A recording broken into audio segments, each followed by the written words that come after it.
சாரார் மேடம், அனைவருக்கும் வணக்கம். துணைமின் நிலைய பராமரிப்பு பணியின் போதோ அல்லது ஃபீடர் பிரேக் டவுன் அப்பையோ நம்ம கன்சியூமருக்கு அந்த தகவலை தெரிவிக்கிறதுக்காக எஸ்எம்எஸ் அனுப்புறது வழக்கம். இதே போல் ஒரு டிடி ஃபெயிலியர்னாவோ இல்லை டிடியில் எமர்ஜென்சி ஒர்க்குக்காக நம்ம பார்க்குறனாலோ எஸ்எம்எஸ் கன்சியூமருக்கு அந்த குறிப்பிட்ட பகுதி அந்த டிடியில் கவர் ஆகிற கன்சியூமருக்கு மட்டும் அனுப்ப முடியும்.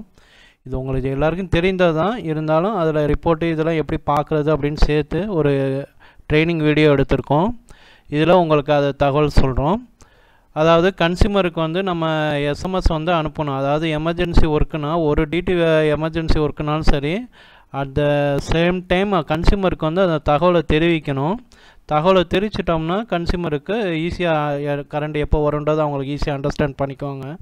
அதுக்காக தான் இந்த video only for TNEB employees for training purpose.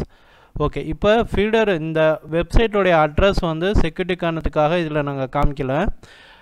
இந்த வெப்சைட் அட்ரஸ் ஆல்ரெடி நமக்கு இடிசி குரூப்பில் ஷேர் பண்ணியிருக்கோம். எஸ்எஸ்ஸோடைய பராமரிப்பு பணியாக இருந்தால் எஸ்எஸ் யூசரில் பண்ணணும். இதே மாதிரி ஃபீடர் பிரேக் டவுன் ஆகிடுச்சின்னு நீங்கள் டெக்ளேர் பண்ணிட்டீங்கன்னா கண்டிப்பாக வந்து எஸ்எஸ் யூசரில் அந்த ஃபீடரை செலக்ட் பண்ணி நம்ம வந்து எஸ்எம்எஸ் என்ட்ரிக்காக ஃபீட் பண்ணணும். இதே ஒரு ஃபீடர் வந்து 2-3 செக்ஷன் கவர் ஆகுது. For example first second reach வந்து ஒரு செக்ஷனுக்கு வருது, அவங்களுக்கு வந்து நார்மலாக இருக்குது. தேர்ட் ரீச்சில் ஒரு செக்ஷன் வருதுன்னா கன்சர்ன் ஏ யூசர் அவருக்கு கொடுக்கப்பட்ட யூசரில் லாகின் பண்ணி அந்த ஃபீல்டரை செலக்ட் பண்ணி அதில் எந்தெந்த டிடிலாம் கவர் ஆகுதோ அந்த டிடியை செலக்ட் பண்ணி எஸ்எம்எஸ் ஃபீட் பண்ணணும். இதே யதார்த்தமாக ஒரு டிடி ப்ராப்ளம் இல்லை அந்த டிடி கவர் ஆகிற லைனில் எதுவும் எமர்ஜென்சி ஒர்க்கு அதனால் மின்தடை ஏற்படுதுன்னா அப்பையும் நம்ம கன்சியூமருக்கு தகவல் தெரிவிக்கணும். அதுக்கும் ஏ யூசரில் தான் லாகின் பண்ணி ஃபீட் பண்ணணும்.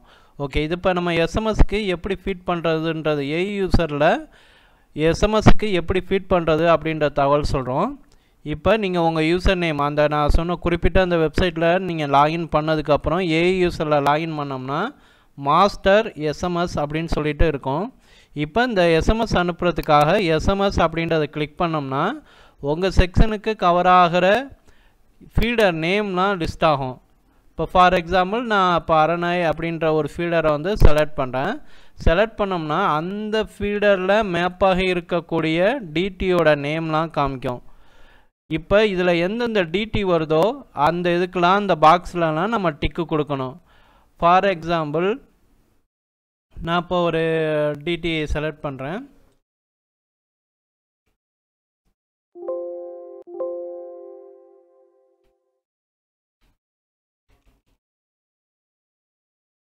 இந்த டிடியை செலக்ட் பண்ணிட்டு இப்போ இந்த ஒரு டிடி மட்டும் நம்ம எமர்ஜென்சி ஒர்க்கை பார்க்கணும் அப்படின்னா ஒன்றும் பிரச்சனை இல்லை.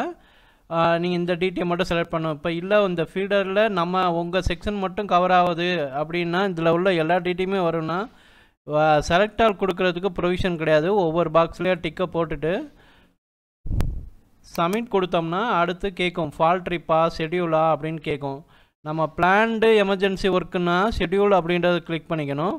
ஃபால்ட்டு ஆயிடுச்சு, 5-10 நிமிஷம் ஆயிடுச்சு, நம்ம வந்து இப்போ அதை கன்சியூமருக்கு தெரிவிக்க போகிறோம்னா ஃபால்ட்டா அப்படின்றத செலக்ட் பண்ணிவிட்டு டயத்தை செலக்ட் பண்ணோம்.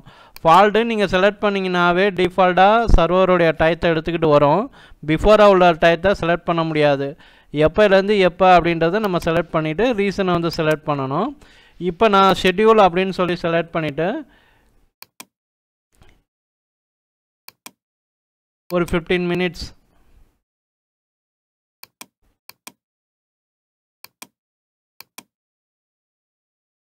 என்ன நேச்சர் ஆஃப் ஒர்க்கோ அந்த இதை நம்ம செலக்ட் பண்ணிக்க வேண்டியதான்.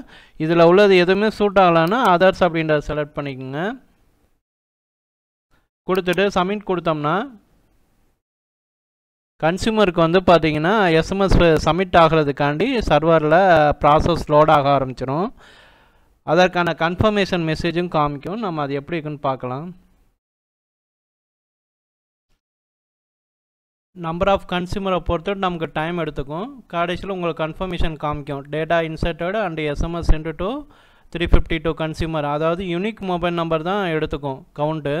ஃபார் எக்ஸாம்பிள் ஒரே மொபைல் நம்பர் ஒரு 5 சர்வீஸில் மேப்பாக இருக்குன்னா அந்த டிடியில் இப்போ 5 சர்வீஸ் நம்ம ஒரே ஒரு வாட்டி தான் அந்த கன்சியூமருக்கு எஸ்எம்எஸ் போகும். இது மாதிரி பார்த்தீங்கன்னா உங்களுக்கு நீங்கள் எஸ்எம்எஸ் கன்சியூமருக்கு அனுப்பிக்கலாம். ஓகே, இப்போ உங்களுடைய அந்த டீட்டெயிலில் நம்பர் ஆஃப் கன்சியூமர் எப்படி எத்தனை பேர் இருக்காங்க அப்படின்றத நீங்கள் எப்படி வெரிஃபை பண்ணலாம்னா, மாஸ்டர் அப்படின்றத கிளிக் பண்ணுங்கள். மாஸ்டர்ன்றதை கிளிக் பண்ணோம்னா அதில் அந்த ஃபீடர் கோடு, இந்த ஃபீடர் நேமு, அதில் உள்ள டிடியோட நேம் காமிக்குது. இது வந்து என்னென்னா அப்டேட் அட்ரஸ்ன்றது லேண்ட்மார்க். உங்களுக்கு புரிகிற மாதிரி வார்த்தையை நீங்கள் ஏற்கனவே அப்டேட் பண்ணியிருப்பீங்க. உதாரணத்துக்கு நியர் ராஜா ஸ்டோரு, நியர் போஸ்ட் ஆஃபீஸ், இது மாதிரி லேண்ட்மார்க் கொடுத்துருக்கிறதுக்காக உள்ள இந்த பாக்ஸு. இது வந்து நம்ம ஜிஐஎஸ்லேருந்து உங்களுக்கு டேட்டா ஃபெச் ஆகிருக்கும். ஃபார் எக்ஸாம்பிள் இப்போ உதாரணத்துக்கு நான் வந்து ஒரு இப்போ ஃபீட் பண்ண இதில் எத்தனை இருக்குதுன்னு செக் பண்ணணும்னு நினச்சேன்னா இதில் இப்போ பள்ளிவாசல் எஸ்எஸ்ன்றதை கிளிக் பண்ணுறேன். கிளிக் பண்ணோன்னா உங்களுக்கு நம்பர் ஆஃப் கன்சியூமர் எத்தனை அப்படின்றத நம்ம செக் பண்ணிக்கலாம் ஈஸியாக. இப்போ கன்சியூமருக்கு எஸ்எம்எஸ் எப்படி இருக்கும் அப்படின்ற தகவல் சொல்லி இப்போ பார்த்தீங்கன்னா கன்சியூமருக்கு எஸ்எம்எஸ் வந்து ஜஸ்ட் ஒரு 1 மினிட்லேயே வந்துடுது. மின் தடங்கள் ஏற்பட்டுள்ளது, 3:15 மணிக்குள் சீர் செய்யப்படும் டான்ஜெட்கோ அப்படின்னு தமிழ்லேயே கன்சியூமருக்கு மெசேஜ் போயிடும். இது மாதிரி கன்சியூமரு சரி ஓகே ஏதோ ப்ராப்ளம் அப்படின்றது ஈஸியாக அண்டர்ஸ்டாண்ட் பண்ணிக்குவாங்க. ஓகே, இந்த ப்ராசஸில் உங்களுக்கு ஏதேனும் டவுட்டு இருந்துச்சுன்னா இல்லை யூசர் நேம் பாஸ்வேர்டு உங்களுக்கு தெரியல அப்படின்னா நம்ம கம்ப்யூட்டர் சென்டரை கான்டாக்ட் பண்ணிக்கோங்க. தேங்க்யூ.